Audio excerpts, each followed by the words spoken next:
आज गेवराई नगर परिषद निवडणुकीच्या अनुषंगाने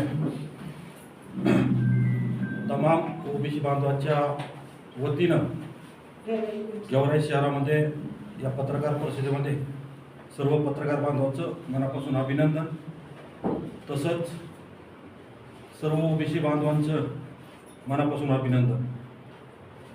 खरं तर पत्रकार परिषद घेण्यामागचं कारण असं होतं की या देशाचे नेते, राष्ट्रवादी काँग्रेस पक्षाचे ज्येष्ठ नेते माननीय शरदचंद्रजी पवार साहेब यांनी निवडणुका होण्याच्या अगोदर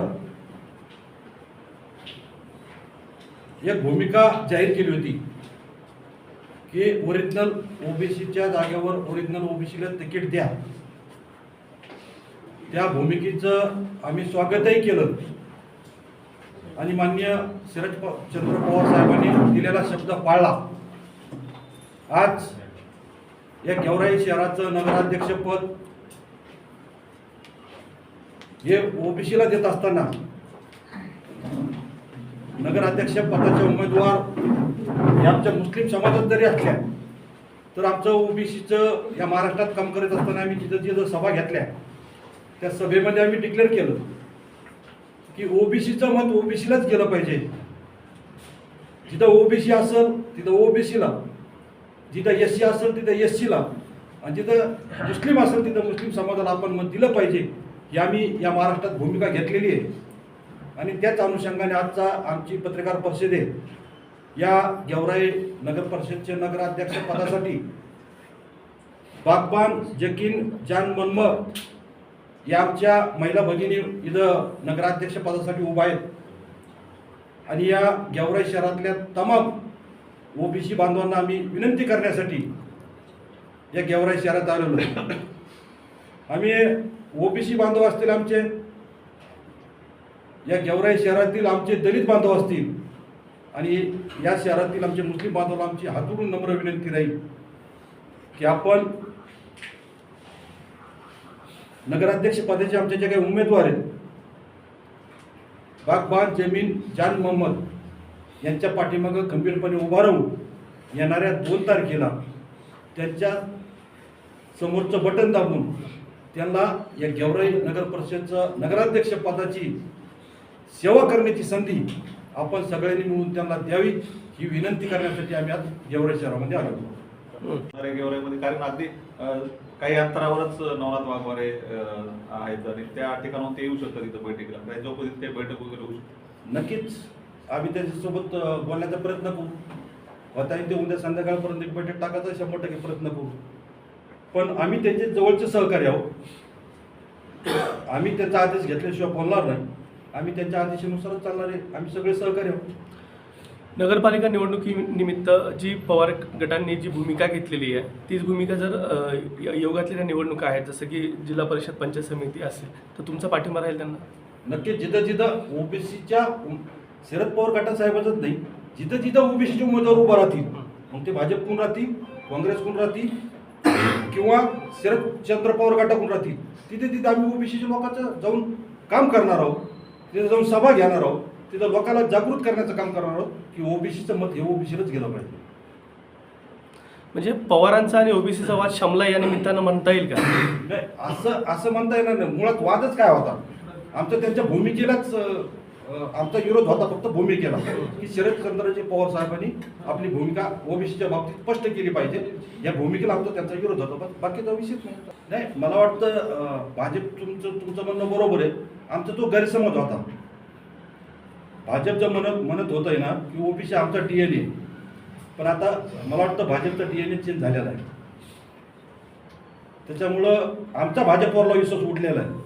आणि जर ओरिजिनल ओबीसीचा भाजपचं जर DNA असेल तर मग का नाही ओबीसीला संधी दिली, गेवराईमध्ये का नाही संधी दिली गेवराई नगराध्यक्ष पदासाठी, किंवा आपण इतरही ठिकाणी पाहिलं, आता आमच्या आंबडसारख्या ठिकाणी सुद्धा नगराध्यक्ष पदाची उमेदवारी तिथं का नाही दिली।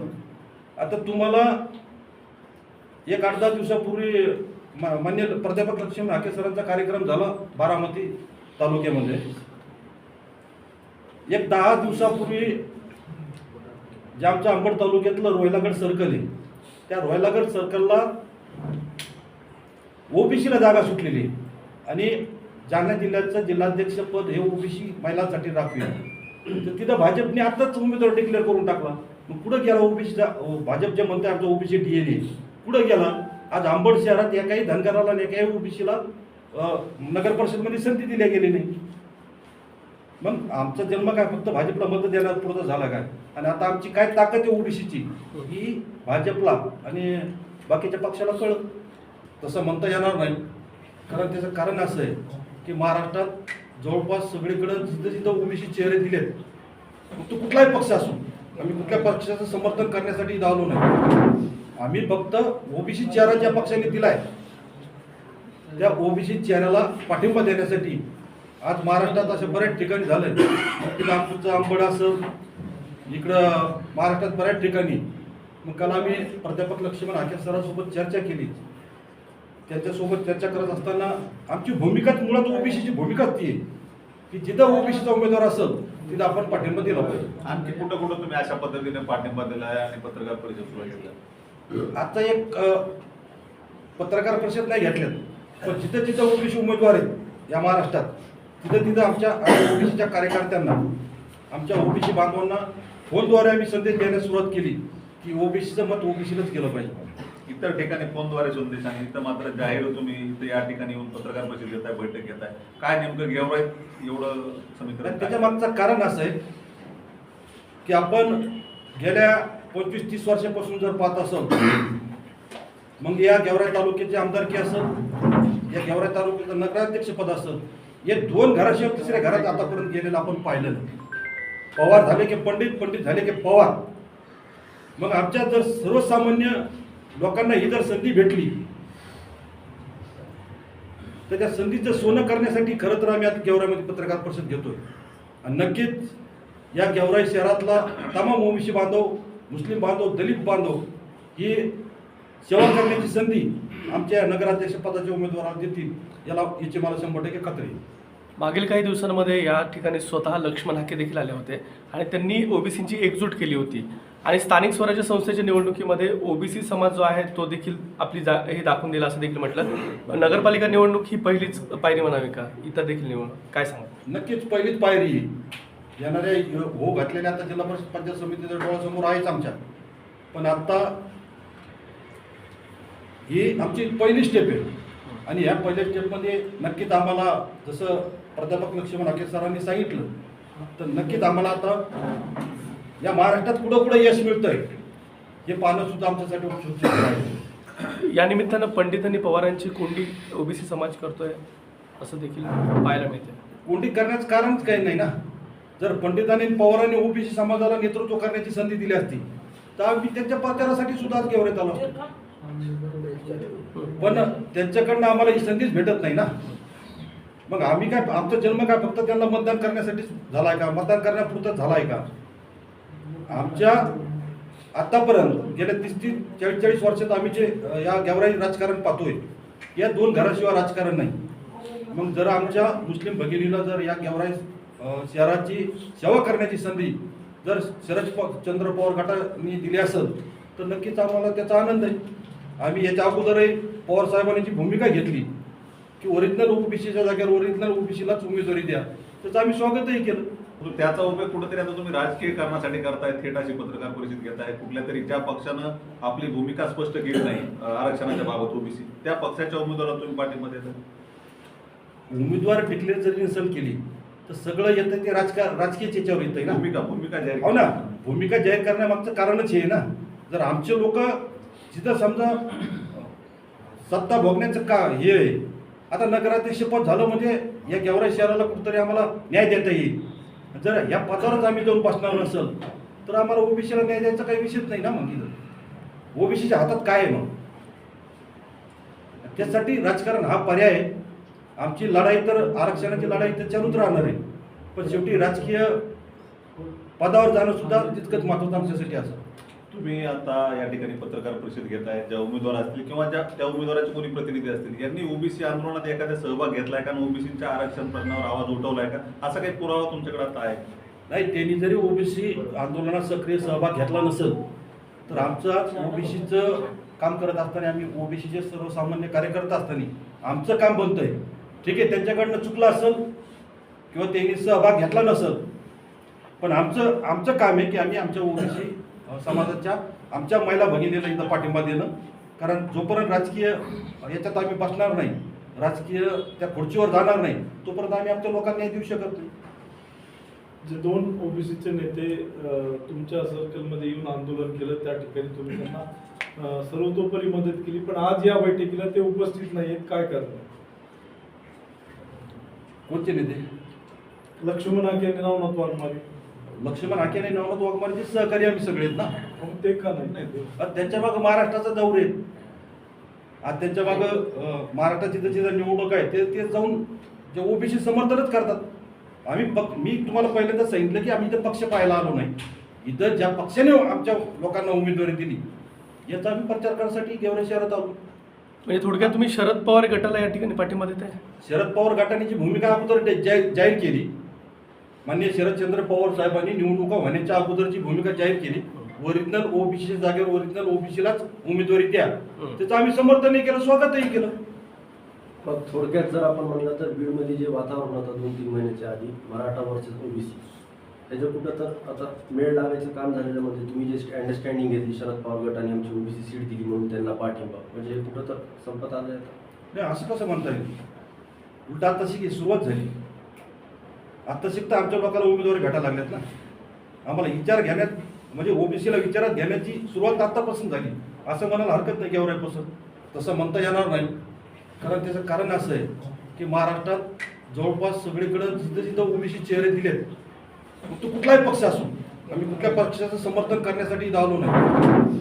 आम्ही फक्त ओबीसी चेहरा ज्या पक्षाने दिलाय त्या ओबीसी चेहऱ्याला पाठिंबा देण्यासाठी आज महाराष्ट्रात अशा बऱ्याच ठिकाणी झालंय. की नागपूरचं अंबड असं, इकडं महाराष्ट्रात बऱ्याच ठिकाणी. मग काल आम्ही प्राध्यापक लक्ष्मण हाके सरांसोबत चर्चा केली. त्यांच्यासोबत चर्चा करत असताना आमची भूमिकाच मुळात ओबीसीची भूमिकाच ती आहे की जिथं ओबीसीचा उमेदवार असेल तिथं आपण पाठिंबा दिला पाहिजे. आणखी कुठं कुठं तुम्ही अशा पद्धतीने पाठिंबा दिलाय आणि पत्रकार परिषद सुरू केल्या? आता एक पत्रकार परिषद नाही घेतल्यात, पण जिथं जिथं ओबीसी उमेदवार आहेत या महाराष्ट्रात तिथं तिथं आमच्या ओबीसीच्या कार्यकर्त्यांना, आमच्या ओबीसी बांधवांना फोनद्वारे आम्ही संदेश देण्यास सुरुवात केली की ओबीसीचं मत ओबीसीलाच केलं पाहिजे. इतर ठिकाणी फोनद्वारे संदेश आणि इथं मात्र जाहीर तुम्ही इथं या ठिकाणी येऊन पत्रकार परिषद घेताय, बैठक घेताय, काय नेमकं गेवराईत एवढं समीकरण? त्याच्या मागचं कारण असं आहे की आपण गेल्या 25-30 वर्षापासून जर पाहत असाल, मग या गेवराई तालुक्याची आमदारकी असेल, या गेवराई तालुक्याचं नगराध्यक्ष पद असेल, या 2 घराशिवाय तिसऱ्या घरात आतापर्यंत गेलेलं आपण पाहिलं नाही. पवार झाले की पंडित, पंडित झाले की पवार. मग आमच्या जर सर्वसामान्य लोकांना ही जर संधी भेटली तर त्या संधीचं सोनं करण्यासाठी खरं तर आम्ही आता गेवराईमध्ये पत्रकार परिषद घेतोय. आणि नक्कीच या गेवराई शहरातला तमाम ओबीसी बांधव, मुस्लिम बांधव, दलित बांधव ही सेवा करण्याची संधी आमच्या नगराध्यक्ष पदाच्या उमेदवाराला देतील याची मला 100% खात्री आहे. मागील काही दिवसांमध्ये या ठिकाणी स्वतः लक्ष्मण हाके देखील आले होते आणि त्यांनी ओबीसींची एकजूट केली होती आणि स्थानिक स्वराज्य संस्थेच्या निवडणुकीमध्ये ओबीसी समाज जो आहे तो देखील आपली हे दाखवून दिला असं देखील म्हटलं. नगरपालिका निवडणूक ही पहिलीच पायरी म्हणावी का? इतर देखील निवडणूक काय सांगा? नक्कीच पहिलीच पायरी येणाऱ्या हो घातलेल्या आता जिल्हा परिषद पंचायत समितीच्या डोळ्यासमोर आहेच आमच्या. पण आता ही आमची पहिली स्टेप आहे आणि ह्या पहिल्या स्टेपमध्ये नक्कीच आम्हाला जसं प्राध्यापक लक्ष्मण हाके सरांनी सांगितलं तर नक्कीच आम्हाला आता या महाराष्ट्रात कुठं कुठं यश मिळतंय हे पाहणं सुद्धा आमच्यासाठी उत्सुक आहे. या निमित्तानं पंडित आणि पवारांची कोंडी ओबीसी समाज करतोय असं देखील पाहायला मिळते. कोंडी करण्याचं कारणच काही नाही ना. जर पंडितांनी पवारांनी ओबीसी समाजाला नेतृत्व करण्याची संधी दिली असती तर आम्ही त्यांच्या प्रचारासाठी सुद्धा गेवराईत आलो असतो. पण त्यांच्याकडनं आम्हाला ही संधीच भेटत नाही ना. मग आम्ही काय, आमचा जन्म काय फक्त त्यांना मतदान करण्यासाठी झालाय का? मतदान करण्यापुरतं झालाय का? आमच्या आतापर्यंत गेल्या 30-40 वर्षात आम्ही जे या गेवराई राजकारण पाहतोय या 2 घराशिवाय राजकारण नाही. मग जर आमच्या मुस्लिम भगिनीला जर या गेवराई शहराची सेवा करण्याची संधी जर शरदचंद्र पवार गटाने दिली असेल तर नक्कीच आम्हाला त्याचा आनंद आहे. आम्ही याच्या अगोदरही पवार साहेबांनी जी भूमिका घेतली की ओरिजिनल ओबीसीच्या जागेवर ओरिजिनल ओबीसीलाच उमेदवारी द्या, त्याचं आम्ही स्वागतही केलं.